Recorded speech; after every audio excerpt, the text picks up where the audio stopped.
তুমি কি কখনো ভেবে দেখেছো যে তোমার জীবনের প্রত্যেকটা সাফল্য, প্রত্যেকটা ব্যর্থতা, প্রত্যেকটা খুশি আর প্রত্যেকটা দুঃখ এই সব কিছুই তোমার চিন্তাভাবনার উপর নির্ভর করে? এটা বিশ্বাস করা হয় যে আমাদের চিন্তাভাবনাই আমাদের ভবিষ্যৎ গড়ে তোলে। তুমি পৃথিবীর সবচেয়ে ধনী মানুষ হতে চাও বা নিজের জীবনে শান্তি খুঁজে পেতে চাও, তার শুরুটা একটাই জায়গা থেকে হয়, তোমার মাইন্ডসেট। ভেবে দেখো তো, কি এমন কারণ যার জন্য কোনো মানুষ প্রত্যেকটা কঠিন পরিস্থিতিতেও অপরচুনিটি খুঁজে পায় আর অন্য কেউ সেই একই সমস্যা দেখে ঘাবড়ে যায়? কি কারণে কিছু মানুষ ব্যর্থতার ভয়ে থেমে যায় আর অন্যরা সেই ব্যর্থতা থেকে শিখে আরও শক্তিশালী হয়ে ওঠে? পার্থক্যটা হলো তাদের চিন্তাভাবনায়, তাদের মাইন্ডসেটে।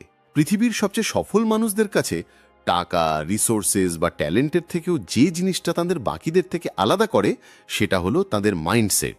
বন্ধুরা, এই অডিও বুকে আমরা কথা বলবো মাইন্ডসেটের সেই অনোখী দুনিয়া নিয়ে, যা তোমার জীবনকে সেই দিশা দিতে পারে যেটা তুমি সব সময় চেয়ে এসেছ। সেটা তোমার ক্যারিয়ার গোলস হোক, ফাইন্যান্সিয়াল সাকসেস হোক, রিলেশনশিপস হোক বা পার্সোনাল গ্রোথ। একটা সঠিক মাইন্ডসেট তোমার জীবনের প্রত্যেকটা দিকে ম্যাজিক্যাল পরিবর্তন এনে দিতে পারে। ভাবো তো, আজ থেকে কয়েক বছর পর তুমি তোমার ড্রিম লাইফ কাটাচ্ছ। তোমার কাছে সেই সব কিছু আছে যা তুমি কোনোদিন স্বপ্ন দেখেছিলে। এবার ভাবো সেই মানুষটার চিন্তাভাবনা কেমন হবে যে এই জায়গায় পৌঁছেছে। সেই একই চিন্তাভাবনা, সেই একই মাইন্ডসেট এই অডিও বুকে তোমার সাথে শেয়ার করা হবে। আমরা তোমাকে বলবো কিভাবে তুমি তোমার ভাবনার ধরন বদলাতে পারো, কিভাবে নিজের লিমিটিং বিলিভসগুলোকে চিনে সেগুলোর থেকে মুক্তি পেতে পারো, আর কিভাবে নিজেকে সেই মানুষটা বানাতে পারো যে প্রত্যেকটা কঠিন পরিস্থিতির মুখোমুখি হাসি মুখে করে। কিন্তু শুধু জানলেই কিছু হবে না, তোমাকে এটা নিজের জীবনে অ্যাপ্লাই করতে হবে। তাই এই অডিও বুকে শুধু থিওরি আর আইডিয়া নেই, বরং practical exercise, step by step technique আর প্রোভেন স্ট্র্যাটেজিও রয়েছে যা তোমার মাইন্ডসেটকে রিওয়ায়ার করবে। তোমাকে বলবো কিভাবে নিজের চিন্তাভাবনাকে গ্রোথ ওরিয়েন্টেড বানানো যায়, যাতে চ্যালেঞ্জ তোমার কাছে ভয়ের কারণ না হয়ে বরং এগিয়ে যাওয়ার সুযোগ হয়ে ওঠে। বিল গেটস থেকে শুরু করে ওপ্রা উইনফ্রি, ইলন মাস্ক থেকে শুরু করে জে.কে রাউলিং পর্যন্ত সব বিখ্যাত ব্যক্তিরা একটা জিনিসে মাস্টারি অর্জন করেছেন, আর সেটা হলো তাদের মাইন্ডসেটের স্ট্রেংথ। তারা শিখেছেন কিভাবে ব্যর্থতাকে সাফল্যের সিঁড়ি বানাতে হয়, রিজেকশনকে কিভাবে মোটিভেশনে বদলাতে হয়, আর ফেইলিয়ারগুলোকে কিভাবে স্টেপিং স্টোন বানাতে হয়। এই সব কোয়ালিটি তুমিও ডেভেলপ করতে পারো, শুধু দরকার একটা সঠিক দিশা আর সঠিক মাইন্ডসেটের। আর এটাই আমরা এই অডিও বুকে আলোচনা করব। তোমাকে সেই সঠিক মাইন্ডসেটের দিকে গাইড করব, তোমাকে সেই পার্সপেক্টিভ দেব যা তোমাকে জীবনের ছোট ছোট সমস্যা থেকে শুরু করে বড় বড় চ্যালেঞ্জ পর্যন্ত প্রত্যেকটা জিনিসে অপরচুনিটি দেখতে সাহায্য করবে। তাই যদি তুমি সত্যি তোমার ড্রিমগুলোকে রিয়ালিটিতে বদলাতে চাও, যদি তুমি নিজের জীবনে এক্সট্রাঅর্ডিনারি হতে চাও, তাহলে এই অডিও বুকটা শেষ পর্যন্ত অবশ্যই শোনো। একটা নতুন ভাবনা, একটা নতুন শুরু আর একটা নতুন সাফল্যের দিকে তোমাকে স্বাগত। যদি তুমি সেই অল্প কিছু মানুষের মধ্যে একজন হও যারা নিজের জীবনে বড় কিছু করতে চায়, তাহলে এই অডিও বুকটা এক্ষুনি লাইক করো আর কমেন্টে লেখো, দিস ইজ মাই টাইম। চলো বন্ধুরা, মাইন্ডসেটের এই ট্রান্সফরমেটিভ জার্নি শুরু করা যাক। তৈরি হয়ে যাও, কারণ তুমি সেই সব কিছু শিখতে চলেছ যা তোমার জীবনকে চিরদিনের জন্য বদলে দেবে। বন্ধুরা, একটা সঠিক মাইন্ডসেটে কতটা পাওয়ার থাকতে পারে কখনো ভেবে দেখেছো? মাইন্ডসেট মানে আমাদের ভাবনার ধরন। মাইন্ডসেট হলো সেই লেন্স যা দিয়ে আমরা নিজেদের জীবনটাকে দেখি।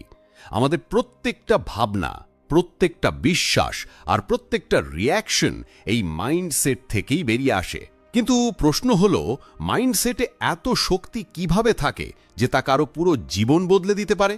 এই ব্যাপারটা বোঝার জন্য আমরা কিছু রিয়েল লাইফ এক্সাম্পল, একটা পাওয়ারফুল স্টোরি আর প্র্যাকটিক্যাল সলিউশনের মাধ্যমে এর গভীরে যাব। বন্ধুরা, অ্যাপলের কো-ফাউন্ডার স্টিভ জবসের মাইন্ডসেট একটা অসাধারণ এক্সাম্পল যে কিভাবে একটা আলাদা দৃষ্টিভঙ্গি কোনো মানুষকে পৃথিবীর সবচেয়ে ক্রিয়েটিভ আর সাকসেসফুল মানুষদের মধ্যে একজন করে তুলতে পারে। যখন 1985 সালে জবসকে তার নিজের তৈরি করা কোম্পানি থেকেই বের করে দেওয়া হয়েছিল, তখন সেটা তার জন্য একটা অনেক বড় ধাক্কা ছিল। যে কোনো মানুষের জন্য এই পরিস্থিতি খুব পেইনফুল হতে পারত, কিন্তু জবস এটাকে ফেলিয়ার হিসেবে দেখেননি, বরং একটা নতুন চান্স হিসেবে নিয়েছিলেন।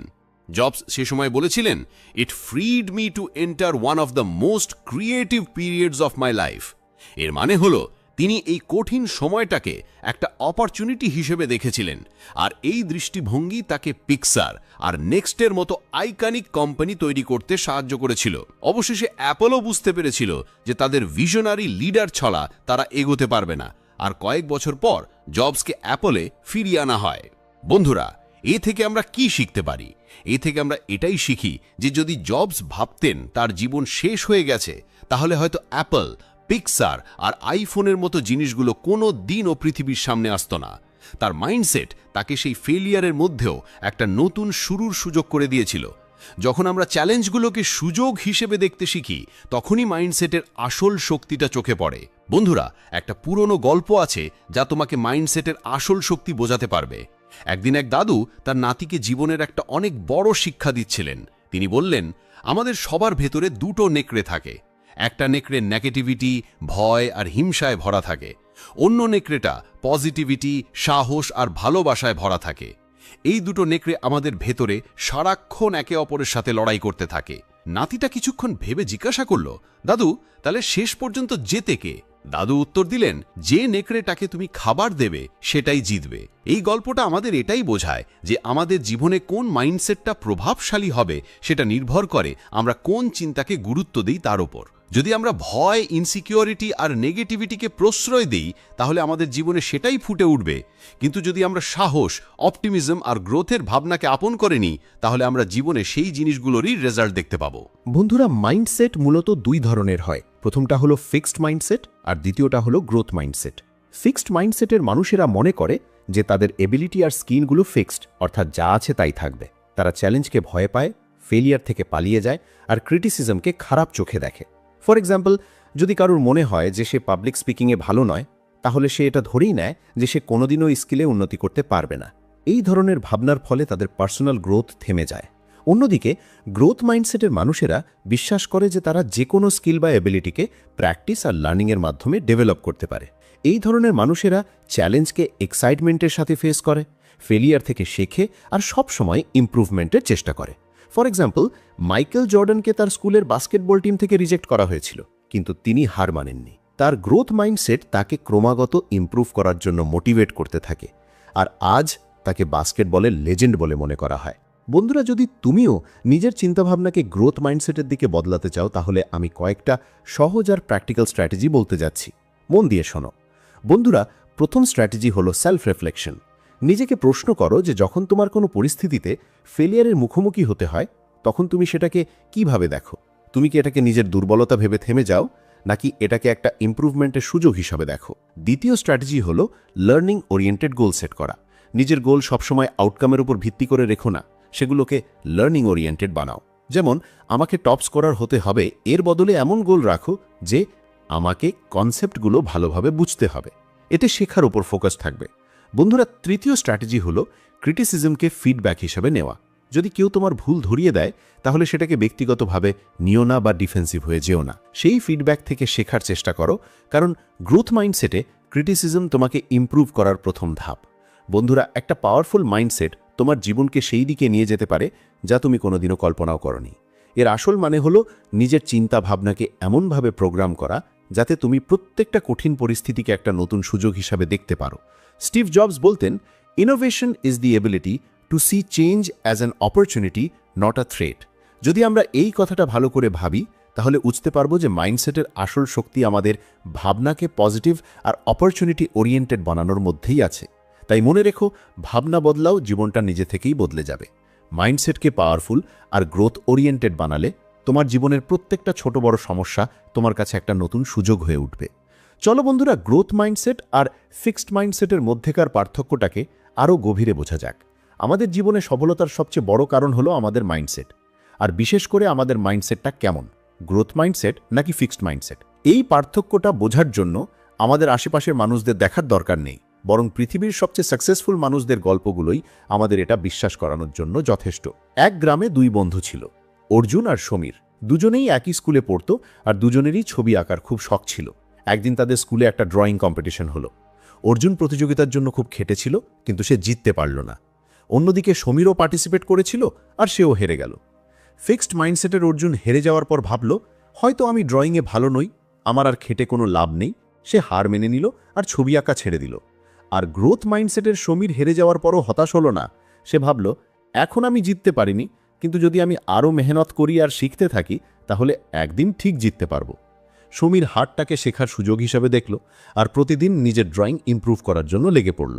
কয়েক বছর পরে সমীর অনেক কম্পিটিশন জিতল আর একজন সফল আর্টিস্ট হয়ে উঠল। অথচ অর্জুন কোনোদিনও তার ড্রিম পূরণ করতে পারল না। এটাই হলো ফিক্সড মাইন্ডসেট আর গ্রোথ মাইন্ডসেটের পার্থক্য। বন্ধুরা, কর্নেল স্যান্ডার্সের নাম শুনলেই কেএফসির সুস্বাদু ফ্রাইড চিকেনের কথা মনে পড়ে, কিন্তু তার সাফল্যের গল্প অনেক সংগ্রাম আর রিজেকশনে ভরা। কর্নেল স্যান্ডার্স তার ব্যবসা ৬৫ বছর বয়সে শুরু করেছিলেন, যখন তার কাছে শুধু সোশ্যাল সিকিউরিটি চেক আর একটা ফ্রাইড চিকেনের রেসিপি ছিল। তিনি তার রেসিপি বিক্রি করার জন্য অনেক রেস্তোরাঁর দরজায় ধাক্কা দিয়েছিলেন, কিন্তু হাজারেরও বেশিবার তাকে রিজেক্ট করা হয়েছিল। যদি তার ফিক্সড মাইন্ডসেট থাকতো, তাহলে হয়তো তিনি ধরেই নিতেন যে তার রেসিপিতে কোনো বিশেষত্ব নেই আর হার মেনে নিতেন। কিন্তু তার মাইন্ডসেট ছিল গ্রোথ ওরিয়েন্টেড। তিনি প্রত্যেকটা রিজেকশনকে এক ধাপ এগিয়ে যাওয়ার সুযোগ হিসেবে দেখেছিলেন আর ক্রমাগত চেষ্টা চালিয়ে গিয়েছিলেন।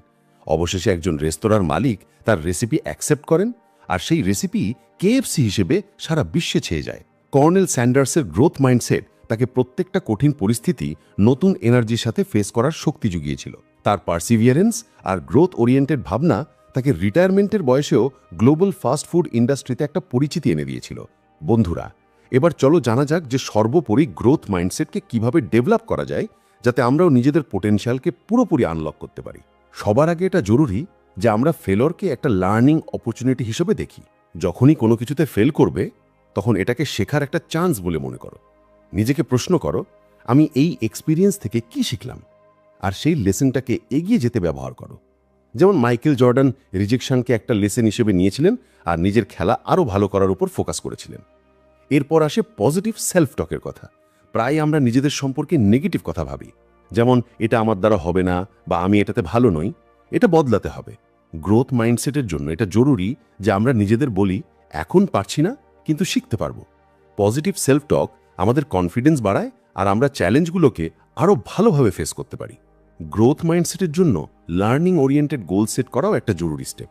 সবসময় এমন গোল বানাও যা শুধু রেজাল্টের উপর নয়, বরং লার্নিংয়ের উপর ভিত্তি করে তৈরি। যেমন আমাকে প্রেজেন্টেশনে সেরা হতে হবে, এর বদলে বলো আমাকে আমার প্রেজেন্টেশন স্কিল ইমপ্রুভ করতে হবে। এই ধরনের গোল ইমপ্রুভমেন্টের উপর ফোকাস রাখতে সাহায্য করে আর গ্রোথ মাইন্ডসেট ডেভেলপ করতে সাহায্য করে। ফিডব্যাককে অ্যাকসেপ্ট করাও গ্রোথ মাইন্ডসেটের একটা অংশ। যখন কেউ তোমার ভুল ধরিয়ে দেয়, তখন সেটাকে ক্রিটিসিজম হিসেবে না নিয়ে বরং একটা ইমপ্রুভমেন্ট টুল হিসেবে দেখো। এতে তুমি প্রত্যেক এক্সপিরিয়েন্স থেকে নতুন কিছু শিখতে পারবে। শেষে এফোর্টকে মূল্য দেওয়া জরুরি। গ্রোথ মাইন্ডসেটে রেজাল্টের চেয়ে এফোর্টকে বেশি গুরুত্ব দেওয়া হয়। নিজের ছোট ছোট ইমপ্রুভমেন্ট আর প্রচেষ্টার প্রশংসা করো। এটা তোমাকে মোটিভেশন দেবে আর গ্রোথ মাইন্ডসেটের জার্নিতে সাহায্য করবে। বন্ধুরা, গ্রোথ মাইন্ডসেট তোমার জন্য এমন একটা রাস্তা তৈরি করে দিতে পারে যার মাধ্যমে তুমি তোমার জীবনের প্রত্যেকটা কঠিন পরিস্থিতিকে একটা নতুন দৃষ্টিভঙ্গি দিয়ে দেখতে পারবে। তোমার কারেন্ট সিচুয়েশন যতই কঠিন মনে হোক না কেন, গ্রোথ মাইন্ডসেট তোমাকে প্রত্যেক চ্যালেঞ্জে একটা নতুন সুযোগ দেখাবে। বন্ধুরা, গ্রোথ মাইন্ডসেট অ্যাডপ্ট করে তুমিও তোমার জীবনে সেই পজিটিভিটি আর মোটিভেশন আনতে পারো যা তোমাকে প্রত্যেকটা কঠিন পরিস্থিতিতেও কামব্যাক করার নতুন পথ দেখাবে। তাহলে এখন প্রশ্ন হলো, তুমি কোন ধরনের মাইন্ডসেট চুজ করতে চাও? বন্ধুরা, তাহলে চলো এবার কথা বলা যাক কিভাবে আমরা আমাদের মাইন্ডসেটকে শিফট করতে পারি, যাতে আমরা আমাদের চিন্তাভাবনাকে নতুন দিশা দিতে পারি আর আমাদের জীবনে আসল পরিবর্তন আনতে পারি। মাইন্ডসেট শিফট করা শুধু একটা ডিসিশন নয়, বরং এটাকে একটা লাইফস্টাইল বানানো। প্রায় আমরা নিজেদের এই প্রশ্নটা করি যে কেন কিছু মানুষ চ্যালেঞ্জের মুখোমুখি হয়েও এগিয়ে যায় আর কিছু মানুষ শুধু নিজেদের সমস্যাতেই জড়িয়ে থাকে। এর উত্তর আমাদের মাইন্ডসেটে লুকিয়ে আছে। মাইন্ডসেট শিফটের মানে হলো নিজের চিন্তাভাবনা দৃষ্টিভঙ্গিকে পুরোপুরি বদলে ফেলা, যাতে আমরা যে কোনো কঠিন পরিস্থিতিকে একটা অপরচুনিটি হিসেবে দেখতে পারি। বন্ধুরা, আগে আমরা তোমাকে বলবো মাইন্ডসেট শিফটের জন্য কোন কোন প্র্যাকটিক্যাল টিপস আছে যা দিয়ে তুমি তোমার চিন্তাভাবনাকে আরও ভালো করতে পারো আর একটা শক্তিশালী মাইন্ডসেট তৈরি করতে পারো। রাহুল একটা ছোট শহরের ছেলে ছিল যার স্বপ্ন ছিল সে বড় মানুষ হবে। তার জীবনে একটা সময় এমনও এসেছিল যখন সে তার প্রথম জব ইন্টারভিউতেই ফেল হয়ে যায়। রাহুল ভাবল, হয়তো আমি এই কাজের জন্য তৈরিই নই। কিন্তু এরপর সে যা করল তা তার চিন্তাভাবনাকে পুরোপুরি বদলে দেবার মতো। রাহুল ভাবল, আমি এবার কি শিখতে পারি যেটা আমাকে পরের বার আরও ভালো করে তুলবে। সে নিজের সাথে কথা বলল আর মেহসুস করল যে তাকে তার কমিউনিকেশন স্কিল, ইন্টারভিউ প্রিপারেশন আর কনফিডেন্সের উপর কাজ করতে হবে। তারপর সে ধীরে ধীরে নিজের অ্যাপ্রোচ বদলে ফেলল। সে শুধু ভাবার বদলে নিজের উইকনেসটা ইমপ্রুভ করার জন্য অ্যাকশন নিতে শুরু করলো। পরের 6 মাসে সে তার স্কিলগুলো এতটাই ইমপ্রুভ করলো যে তার দ্বিতীয় ইন্টারভিউ একটা শানদার সাফল্য হয়ে উঠল। রাহুলের মাইন্ডসেট শিফট তার হার্ডওয়ার্ক আর নতুন ভাবনার সাথে হয়েছিল। বন্ধুরা, তুমি টমাস এডিসনের নাম তো নিশ্চয়ই শুনেছ। যখন তিনি ইলেকট্রিক বাল্ব আবিষ্কার করেছিলেন তখন তাকে এটা বানাতে হাজার হাজার বার ব্যর্থতার মুখোমুখি হতে হয়েছিল। তিনি নিজেই বলেছিলেন, আমি হাজারবার ব্যর্থ হয়েছি, কিন্তু প্রত্যেকবার আমি শিখেছি যে এটা কিভাবে কাজ করে না। যদি এডিসন এই ব্যর্থতাগুলোকে হার মেনে নিতেন তাহলে হয়তো আজ আমরা ইলেকট্রিক বাল্বই ব্যবহার করতাম না। এডিসনের মাইন্ডসেট ছিল যে প্রত্যেক ব্যর্থতা থেকে নতুন কিছু শিখতে হবে, আর এই মাইন্ডসেট শিফটই তাকে সাফল্যের দিকে নিয়ে গিয়েছিল। এই মাইন্ডসেট তুমিও অ্যাডপ্ট করতে পারো। ফেলিওয়ারকে একটা লার্নিং অপরচুনিটি হিসেবে দেখো, হার হিসেবে নয়। চলো বন্ধুরা, এবার মাইন্ডসেট শিফট করার কিছু প্র্যাকটিক্যাল টিপস নিয়ে কথা বলা যায়। বন্ধুরা, প্রথম পদক্ষেপ হলো সেলফ টক বদলানো। প্রায় আমরা নিজেদের নেগেটিভ কথা বলি, যেমন আমার দ্বারা হবে না। এই ভাবনা আমাদের এগোতে দেয় না। যদি আমরা এটাকে বদলে বলি, এ থেকে আমি কি শিখলাম যেটা আমাকে আরো ভালো করে তুলবে, তাহলে এই ভাবনা আমাদের একটা নতুন দিশা দেখায়। যেমন তুমি যদি কোনো পরীক্ষায় ফেল করো, তাহলে নিজেকে বলো, আমি এবার কি ভুল করেছি আর এটাকে কিভাবে শুধরাতে পারি। এই ধরনের ভাবনার ফলে তুমি শুধু হতাশাই এড়াবে না, বরং পরের বারের জন্য একটা সলিড প্ল্যানও বানাতে পারবে। চেষ্টা করো যখনই নেগেটিভ থট আসবে সেগুলোকে পজিটিভ সেলফ টক দিয়ে রিপ্লেস করার। এতে তোমার মাইন্ডসেট ধীরে ধীরে শিফট হবে। বন্ধুরা, দ্বিতীয় পদক্ষেপ হলো চ্যালেঞ্জকে এমব্রেস করা। প্রত্যেক চ্যালেঞ্জ একটা নতুন অপরচুনিটি লুকিয়ে থাকে। যখন আমরা কোনো কঠিন পরিস্থিতিকে অপরচুনিটি হিসেবে দেখি, তখন আমরা সেটা থেকে নতুন কিছু শেখার সুযোগ পাই। ধরো তোমাকে অফিসে একটা নতুন প্রজেক্ট দেওয়া হয়েছে যেটা তোমার কঠিন মনে হচ্ছে। এটাকে চ্যালেঞ্জ হিসেবে নেওয়ার বদলে এটাকে নিজের শেখার অপরচুনিটি হিসেবে দেখো। এই ভাবনার ফলে তোমার আত্মবিশ্বাস বাড়বে আর তুমি সেই চ্যালেঞ্জের মুখোমুখি হওয়ার জন্য নতুন পথ খুঁজবে। বন্ধুরা, তৃতীয় পদক্ষেপ হলো পজিটিভ মানুষের সাথে সময় কাটানো। আমাদের চারপাশের মানুষ আর আমাদের পরিবেশ আমাদের মাইন্ডসেটের উপর অনেক প্রভাব ফেলে। যেমন ডোয়েন দ্য রক জনসন তার কেরিয়ারের শুরুতে নিজেকে ইন্সপিরেশনাল মানুষের মাঝে রেখেছিলেন, যার ফলে তার আত্মবিশ্বাস বেড়েছিল আর তিনি সাফল্য পেয়েছিলেন। তাই চেষ্টা করো নিজের চারপাশে এমন মানুষ রাখতে যারা তোমার গ্রোথে সাহায্য করে আর তোমাকে ইন্সপায়ার করে। বন্ধুরা, শেষে কনসিস্টেন্ট অ্যাকশন নেওয়া খুব জরুরি। শুধু ভাবলে কিছু বদলায় না। আসল পরিবর্তন তখনই আসে যখন তুমি নিজের ভাবনাগুলোকে অ্যাকশনে পরিণত করো। জেফ বেজোসের উদাহরণ নাও। তিনি ক্রমাগত তার কোম্পানির উপর কাজ করেছেন আর তার এই কনসিস্টেন্সি তাকে সাফল্যের দিকে নিয়ে গেছে। যদি তুমি নিজের গোল অ্যাচিভ করতে চাও, তাহলে তোমাকে প্রতিদিন তার উপরে কাজ করতে হবে। এই কনসিস্টেন্ট অ্যাকশনই তোমার মাইন্ডসেটকে শক্তিশালী বানাবে আর তোমাকে তোমার লক্ষ্যে পৌঁছে দেবে। এইভাবে এই প্র্যাকটিক্যাল টিপসগুলো মেনে চললে তুমিও নিজের মাইন্ডসেটকে গ্রোথ ওরিয়েন্টেড বানাতে পারো আর নিজের জীবনে আসল পরিবর্তন আনতে পারো। বন্ধুরা, মাইন্ডসেট শিফট কোনো একদিনের মেহনত নয়, বরং এটা একটা কন্টিনিউয়াস প্রসেস। যদি তুমি নিজের চিন্তাভাবনা বদলাও আর বলা প্র্যাকটিক্যাল টিপসগুলো মেনে চলো, তাহলে তুমি দেখবে যে তোমার জীবনের সমস্যার সমাধানও সহজ হয়ে যাবে। যেমন রাহুল তার চিন্তাভাবনা বদলেছিল আর এডিসন প্রত্যেক ব্যর্থতা থেকে শিখেছিল, তেমনই তুমিও নিজের মাইন্ডসেট শিফট করে সাফল্যের দিকে এগোতে পারো। তাই আজ থেকে নিজের চিন্তাভাবনাকে পজিটিভ গ্রোথ ওরিয়েন্টেড বানাও আর জীবনের প্রত্যেকটা চ্যালেঞ্জকে একটা নতুন সুযোগ হিসেবে দেখো, কারণ এটাই সেই মাইন্ডসেট যা তোমার পুরো জীবন বদলে দিতে পারে। বন্ধুরা, যদি তুমি তোমার জীবনে বড় কিছু অর্জন করতে চাও, তাহলে আরও একটা পাওয়ারফুল টেকনিক হলো ভিজুয়ালাইজেশন। ভিজুয়ালাইজেশন এমন একটা টেকনিক যেখানে তুমি মনে মনে ইমাজিন করো যে তুমি তোমার গোলগুলো আগেই অর্জন করে ফেলেছ। এর মানে হলো নিজের স্বপ্নগুলোকে সত্যি হওয়ার আগেই চোখের সামনে দেখা। যখন তুমি ভিজুয়ালাইজ করো, তখন তুমি নিজের মনে একটা ক্লিয়ার পিকচার তৈরি করো যে গোল অ্যাচিভ হওয়ার পর তোমার জীবন কেমন হবে, তুমি কেমন অনুভব করবে আর তোমার চারপাশের এনভায়রনমেন্ট কেমন হবে। ঠিক যেন একটা সিনেমার মতো নিজের ভবিষ্যৎকে দেখা, যার ফলে তোমার ব্রেইন আর বডি সেই গোলের দিকে কাজ করার জন্য ইন্সপায়ার আর প্রিপেয়ার হয়। এই প্রসেসে তোমার ইমাজিনেশন একটা পাওয়ারফুল টুল হয়ে ওঠে যা তোমাকে তোমার গোলের কাছাকাছি নিয়ে যেতে সাহায্য করে। বন্ধুরা, তুমি কি জিম ক্যারির কথা কখনো শুনেছ?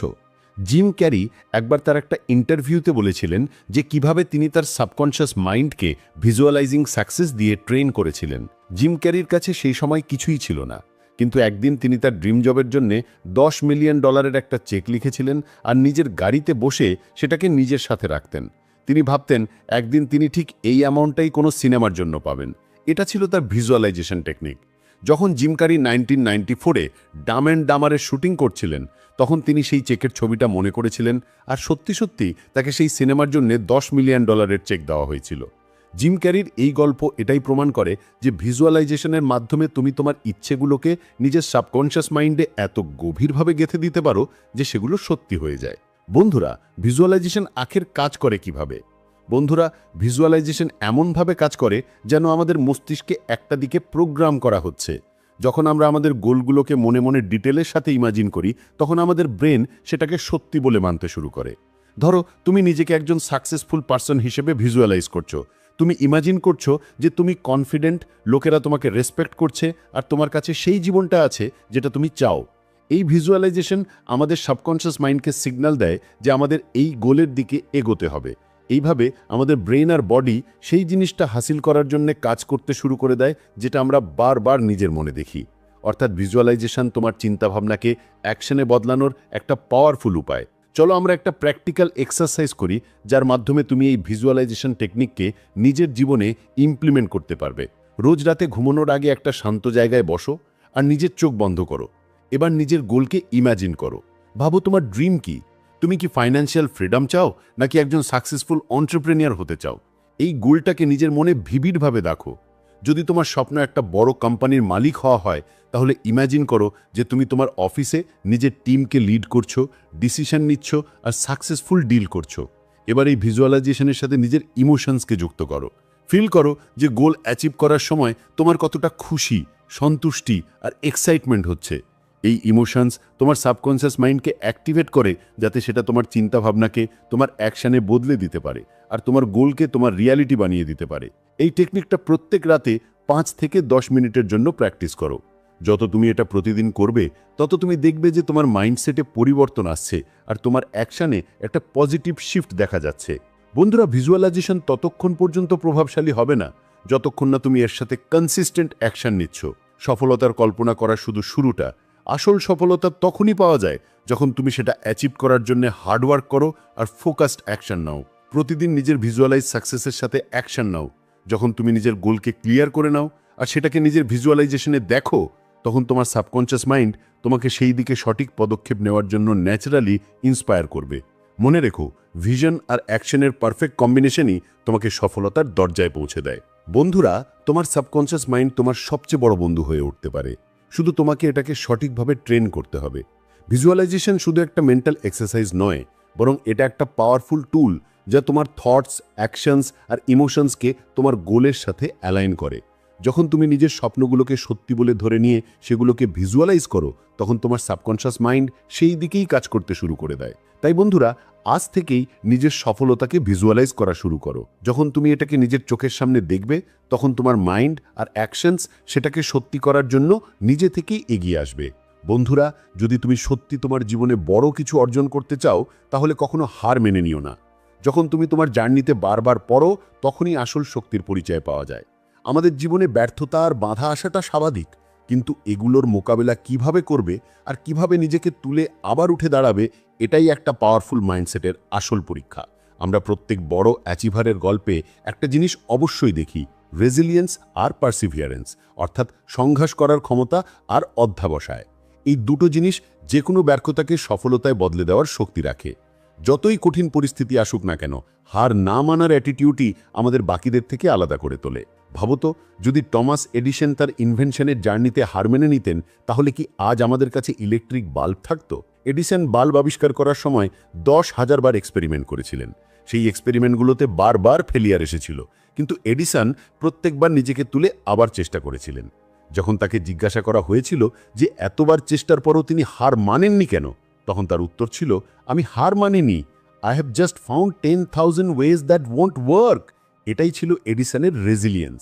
যদি তিনি প্রত্যেক ফেলিয়ারের পর ভাবতেন যে এটা সম্ভব নয়, তাহলে হয়তো আজ আমরা অন্ধকারেই থাকতাম। এডিসনের এই জার্নি এটাই বোঝায় যে রেজিলিয়েন্সের মানে এটা নয় যে তুমি পড়বে না, বরং এর মানে হলো তুমি প্রত্যেকবার পড়ে গিয়ে আবার উঠে দাঁড়াবে। বন্ধুরা, মাইকেল জর্ডান, যাকে পৃথিবীর অন্যতম সেরা বাস্কেটবল খেলোয়াড় বলে মনে করা হয়, তার যাত্রাও রেজিলিয়েন্সের একটা এক্সেলেন্ট উদাহরণ। তার স্কুলের শুরুর দিকে তাকে স্কুল বাস্কেটবল টিম থেকে রিজেক্ট করা হয়েছিল।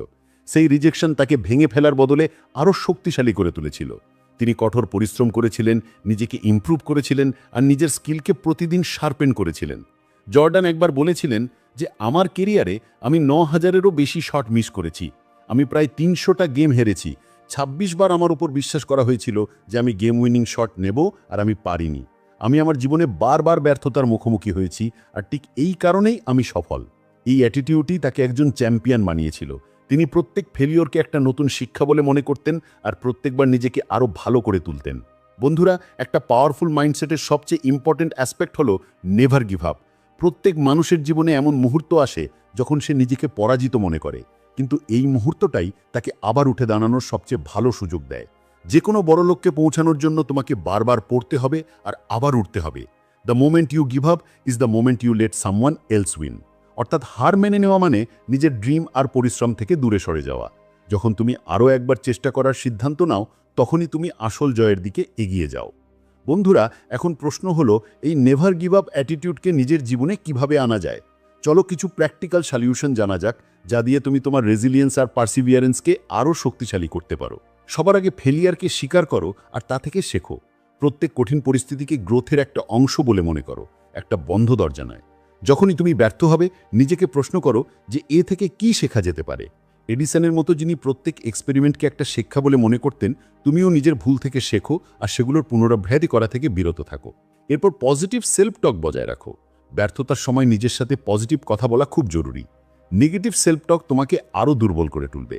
তাই নিজেকে বলো যে এটা শুধু একটা লেসন, আমাকে এর থেকে আরও শক্তিশালী হতে হবে আর আমাকে আবার চেষ্টা করতে হবে। এই ধরনের সেলফ টক তোমাকে মেন্টালি আর ইমোশনালি আপলিফট করবে। নিজের লক্ষ্যকে ছোট ছোট স্টেপে ভাগ করে নাও। বড় লক্ষ্যে পৌঁছানোর সফর কঠিন মনে হতে পারে, তাই এটাকে ছোট ছোট মাইলস্টোনে ভাগ করে নাও। যেমন মাইকেল জর্ডান প্রত্যেক প্র্যাকটিস সেশনকে নিজের গেম ইমপ্রুভমেন্টের একটা স্টেপ বলে মনে করতেন, তেমনি ছোট ছোট পদক্ষেপের সাথে এগিয়ে চলো আর প্রত্যেক মাইলস্টোনকে সেলিব্রেট করো। ইন্সপিরেশনাল স্টোরি পড়ো আর নিজের চারপাশে একটা পজিটিভ পরিবেশ বানিয়ে রাখো। রেজিলিয়েন্স আর পার্সিভিয়ারেন্স বাড়ানোর জন্য ইন্সপিরেশন খুব জরুরি। ইন্সপিরেশনাল স্টোরি পড়ো আর এমন মানুষদের সাথে সময় কাটাও যারা তোমাকে এনকারেজ করে। যেমন জিম রন বলেছিলেন যে তুমি সেই 5 জন মানুষের গড় হয়ে যাও যাদের সাথে তুমি সবচেয়ে বেশি সময় কাটাও। তাই পজিটিভ মানুষদের সাথে থাকো যারা তোমার কনফিডেন্স বাড়ায়। এবার শেষে কনসিস্টেন্ট এফোর্ট দাও আর ধৈর্য ধরো। পেশেন্স একটা কি ফ্যাক্টর। প্রতিদিন অল্প অল্প প্রোগ্রেসিভ বড় পার্থক্য তৈরি করে। যদি তুমি কনসিস্টেন্ট থাকো, তাহলে ছোট ছোট সফলতা আসবে যা তোমাকে আরও শক্তিশালী করে তুলবে। এই ছোট ছোট স্টেপগুলো মেনে তুমি নিজের নেভার গিভ আপ অ্যাটিটিউডকে জীবনের অংশ বানাতে পারো আর নিজের প্রত্যেক গোলের দিকে দৃঢ়ভাবে এগিয়ে যেতে পারো। বন্ধুরা, রেজিলিয়েন্স আর পার্সিভিয়ারেন্স ছাড়া পাওয়ারফুল মাইন্ডসেট অসম্পূর্ণ। জীবনে সেটব্যাক আসবে, ফেলিয়ার আসবে, কিন্তু আসল জয় তাদেরই হয় যারা কখনো হার মানে না।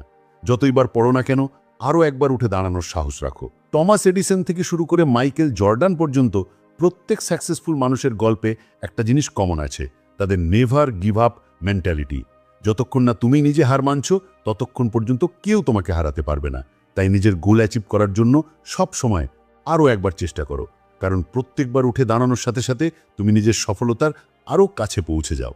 বন্ধুরা, যদি তুমি সত্যি তোমার জীবনে বড় কিছু অর্জন করতে চাও, তাহলে কখনো হার মেনে নিও না। যখন তুমি তোমার জার্নিতে বারবার পড়ো, তখনই আসল শক্তির পরিচয় পাওয়া যায়। আমাদের জীবনে ব্যর্থতা আর বাধা আসাটা স্বাভাবিক, কিন্তু এগুলোর মোকাবেলা কিভাবে করবে আর কিভাবে নিজেকে তুলে আবার উঠে দাঁড়াবে, এটাই একটা পাওয়ারফুল মাইন্ডসেটের আসল পরীক্ষা। আমরা প্রত্যেক বড় অ্যাচিভারের গল্পে একটা জিনিস অবশ্যই দেখি, রেজিলিয়েন্স আর পার্সিভিয়ারেন্স, অর্থাৎ সংঘাস করার ক্ষমতা আর অধ্যাবসায়। এই দুটো জিনিস যে কোনো ব্যর্থতাকে সফলতায় বদলে দেওয়ার শক্তি রাখে। যতই কঠিন পরিস্থিতি আসুক না কেন, হার না মানার অ্যাটিটিউডই আমাদের বাকিদের থেকে আলাদা করে তোলে। ভাবো তো, যদি টমাস এডিসন তার ইনভেনশনের জার্নিতে হার মেনে নিতেন, তাহলে কি আজ আমাদের কাছে ইলেকট্রিক বাল্ব থাকতো? এডিসন বাল্ব আবিষ্কার করার সময় 10,000 বার এক্সপেরিমেন্ট করেছিলেন। সেই এক্সপেরিমেন্টগুলোতে বারবার ফেলিয়ার এসেছিল, কিন্তু এডিসন প্রত্যেকবার নিজেকে তুলে আবার চেষ্টা করেছিলেন। যখন তাকে জিজ্ঞাসা করা হয়েছিল যে এতবার চেষ্টার পরেও তিনি হার মানেননি কেন, তখন তার উত্তর ছিল, আমি হার মানিনি, I have just found 10,000 ways that won't work. এটাই ছিল এডিসনের রেজিলিয়েন্স। যদি তিনি প্রত্যেক ফেলিয়ারের পর ভাবতেন যে এটা সম্ভব নয়, তাহলে হয়তো আজ আমরা অন্ধকারেই থাকতাম। এডিসনের এই জার্নি এটাই বোঝায় যে রেজিলিয়েন্সের মানে এটা নয় যে তুমি পড়বে না, বরং এর মানে হলো তুমি প্রত্যেকবার পড়ে গিয়ে আবার উঠে দাঁড়াবে। বন্ধুরা, মাইকেল জর্ডান, যাকে পৃথিবীর অন্যতম সেরা বাস্কেটবল খেলোয়াড় বলে মনে করা হয়, তার যাত্রাও রেজিলিয়েন্সের একটা এক্সেলেন্ট উদাহরণ। তার স্কুলের শুরুর দিকে তাকে স্কুল বাস্কেটবল টিম থেকে রিজেক্ট করা হয়েছিল। সেই রিজেকশন তাকে ভেঙে ফেলার বদলে আরও শক্তিশালী করে তুলেছিল। তিনি কঠোর পরিশ্রম করেছিলেন, নিজেকে ইমপ্রুভ করেছিলেন আর নিজের স্কিলকে প্রতিদিন শার্পেন করেছিলেন। জর্ডান একবার বলেছিলেন, আমার কেরিয়ারে আমি 9,000-এরও বেশি শট মিস করেছি। আমি প্রায় 300টা গেম হেরেছি। 26 বার আমার উপর বিশ্বাস করা হয়েছিল যে আমি গেম উইনিং শট নেব, আর আমি পারিনি। আমি আমার জীবনে বারবার ব্যর্থতার মুখোমুখি হয়েছি, আর ঠিক এই কারণেই আমি সফল হয়েছি। এই অ্যাটিটিউডটাই তাকে একজন চ্যাম্পিয়ন বানিয়েছিল। তিনি প্রত্যেক ফেলিয়ারকে একটা নতুন শিক্ষা বলে মনে করতেন আর প্রত্যেকবার নিজেকে আরও ভালো করে তুলতেন। বন্ধুরা, একটা পাওয়ারফুল মাইন্ডসেটের সবচেয়ে ইম্পর্টেন্ট অ্যাসপেক্ট হলো নেভার গিভ আপ। প্রত্যেক মানুষের জীবনে এমন মুহূর্ত আসে যখন সে নিজেকে পরাজিত মনে করে, কিন্তু এই মুহূর্তটাই তাকে আবার উঠে দাঁড়ানোর সবচেয়ে ভালো সুযোগ দেয়। যে কোনো বড় লক্ষ্যে পৌঁছানোর জন্য তোমাকে বারবার পড়তে হবে আর আবার উঠতে হবে। The moment you give up is the moment you let someone else win. অর্থাৎ হার মেনে নেওয়া মানে নিজের ড্রিম আর পরিশ্রম থেকে দূরে সরে যাওয়া। যখন তুমি আরও একবার চেষ্টা করার সিদ্ধান্ত নাও, তখনই তুমি আসল জয়ের দিকে এগিয়ে যাও। বন্ধুরা, এখন প্রশ্ন হলো, এই নেভার গিভ আপ অ্যাটিটিউডকে নিজের জীবনে কিভাবে আনা যায়? চলো কিছু প্র্যাকটিক্যাল সলিউশন জানা যাক, যা দিয়ে তুমি তোমার রেজিলিয়েন্স আর পার্সিভারেন্সকে আরও শক্তিশালী করতে পারো। সবার আগে ফেলিয়ারকে স্বীকার করো আর তা থেকে শেখো। প্রত্যেক কঠিন পরিস্থিতিকে গ্রোথের একটা অংশ বলে মনে করো, একটা বন্ধ দরজা নয়। যখনই তুমি ব্যর্থ হবে, নিজেকে প্রশ্ন করো, এ থেকে কি শেখা যেতে পারে? এডিসনের মতো, যিনি প্রত্যেক এক্সপেরিমেন্টকে একটা শিক্ষা বলে মনে করতেন, তুমিও নিজের ভুল থেকে শেখো আর সেগুলোর পুনরাবৃত্তি করা থেকে বিরত থাকো। এরপর পজিটিভ সেলফ টক বজায় রাখো। ব্যর্থতার সময় নিজের সাথে পজিটিভ কথা বলা খুব জরুরি। নেগেটিভ সেলফ টক তোমাকে আরও দুর্বল করে তুলবে। তাই নিজেকে বলো, এটা শুধু একটা লেসেন, আমাকে এর থেকে আরও শক্তিশালী হতে হবে আর আমাকে আবার চেষ্টা করতে হবে। এই ধরনের সেলফ টক তোমাকে মেন্টালি আর ইমোশনালি আপলিফট করবে। নিজের লক্ষ্যকে ছোট ছোট স্টেপে ভাগ করে নাও। বড় লক্ষ্যে পৌঁছানোর সফর কঠিন মনে হতে পারে, তাই এটাকে ছোট ছোট মাইলস্টোনে ভাগ করে নাও। যেমন মাইকেল জর্ডান প্রত্যেক প্র্যাকটিস সেশনকে নিজের গেম ইমপ্রুভমেন্টের একটা স্টেপ বলে মনে করতেন, তেমনি ছোট ছোট পদক্ষেপের সাথে এগিয়ে চলো আর প্রত্যেক মাইলস্টোনকে সেলিব্রেট করো। ইন্সপিরেশনাল স্টোরি পড়ো আর নিজের চারপাশে একটা পজিটিভ পরিবেশ বানিয়ে রাখো। রেজিলিয়েন্স আর পার্সিভারেন্স বাড়ানোর জন্য ইন্সপিরেশন খুব জরুরি। ইন্সপিরেশনাল স্টোরি পড়ো আর এমন মানুষদের সাথে সময় কাটাও যারা তোমাকে এনকারেজ করে। যেমন জিম রন বলেছিলেন, তুমি সেই 5 জন মানুষের গড় হয়ে যাও যাদের সাথে তুমি সবচেয়ে বেশি সময় কাটাও। তাই পজিটিভ মানুষদের সাথে থাকো যারা তোমার কনফিডেন্স বাড়ায়। শেষে কনসিস্টেন্ট এফোর্ট দাও আর ধৈর্য রাখো। পেশেন্স একটা কি ফ্যাক্টর। প্রতিদিন অল্প অল্প প্রোগ্রেসই বড় পার্থক্য তৈরি করে। যদি তুমি কনসিস্টেন্ট থাকো, তাহলে ছোট ছোট সাফল্য আসবে যা তোমাকে আরও শক্তিশালী করে তুলবে। এই ছোট ছোট স্টেপগুলো মেনে তুমি নিজের নেভার গিভ আপ অ্যাটিটিউডকে জীবনের অংশ বানাতে পারো আর নিজের প্রত্যেক গোলের দিকে দৃঢ়ভাবে এগিয়ে যেতে পারো। বন্ধুরা, রেজিলিয়েন্স আর পার্সিভারেন্স ছাড়া পাওয়ারফুল মাইন্ডসেট অসম্পূর্ণ। জীবনে সেটব্যাক আসবে, ফেলিয়ার আসবে, কিন্তু আসল জয় তাদেরই হয় যারা কখনো হার মানে না। যতবারই পড়ো না কেন, আরও একবার উঠে দাঁড়ানোর সাহস রাখো। টমাস এডিসন থেকে শুরু করে মাইকেল জর্ডান পর্যন্ত প্রত্যেক সাকসেসফুল মানুষের গল্পে একটা জিনিস কমন আছে, তাদের নেভার গিভ আপ মেন্টালিটি। যতক্ষণ না তুমি নিজে হার মানছ, ততক্ষণ পর্যন্ত কেউ তোমাকে হারাতে পারবে না। তাই নিজের গোল অ্যাচিভ করার জন্য সব সময় আরও একবার চেষ্টা করো, কারণ প্রত্যেকবার উঠে দাঁড়ানোর সাথে সাথে তুমি তোমার সাফল্যের আরও কাছে পৌঁছে যাও। বন্ধুরা, যখনই তোমার মনে হার মানার চিন্তা আসবে, তখন নিজেকে একটাই প্রশ্ন করো, আমি কি আমার স্বপ্নগুলোকে এত সহজে ছেড়ে নেবার জন্য তৈরি? তাহলে বন্ধুরা, এবার তুমি নিশ্চয়ই বুঝতে পারছো যে বড় কিছু করার জন্য সবচেয়ে জরুরি জিনিস হলো সঠিক মাইন্ডসেট। এই মাইন্ডসেটই আমাদের যে কোনো চ্যালেঞ্জকে জিততে সাহায্য করে আর আমাদের স্বপ্নগুলোকে সত্যি করার শক্তি দেয়। যেমনটা ভাববে তেমনটাই হবে। তাই নিজের চিন্তা ভাবনা বদলাও, নিজের বিলিভসকে স্ট্রং করো আর প্রত্যেক কঠিন পরিস্থিতিকে একটা অপরচুনিটি হিসেবে দেখতে শুরু করো। মনে রেখো, যদি তুমি নিজের চিন্তাভাবনাকে পাওয়ার দিতে শিখে যাও, তাহলে পুরো পৃথিবী তোমার কদমে থাকবে। যদি তোমার এই অডিও বুকটা ভালো লেগে থাকে, তাহলে এটা নিজের বন্ধুদের সাথে শেয়ার করো আর আমাদের চ্যানেল সাবস্ক্রাইব করতে ভুলো না, যাতে তুমি আরও এমন পাওয়ারফুল আর ইন্সপায়ারিং অডিও বুক শুনতে পারো। নিচে কমেন্টে জানাও যে তোমার সবচেয়ে বড় গোল কি আর তুমি সেটা পাওয়ার জন্য কি কি স্টেপ নিচ্ছ। আমরা আবার দেখা করব আরও একটা অসাধারণ অডিও বুক আর নতুন শিক্ষার সাথে।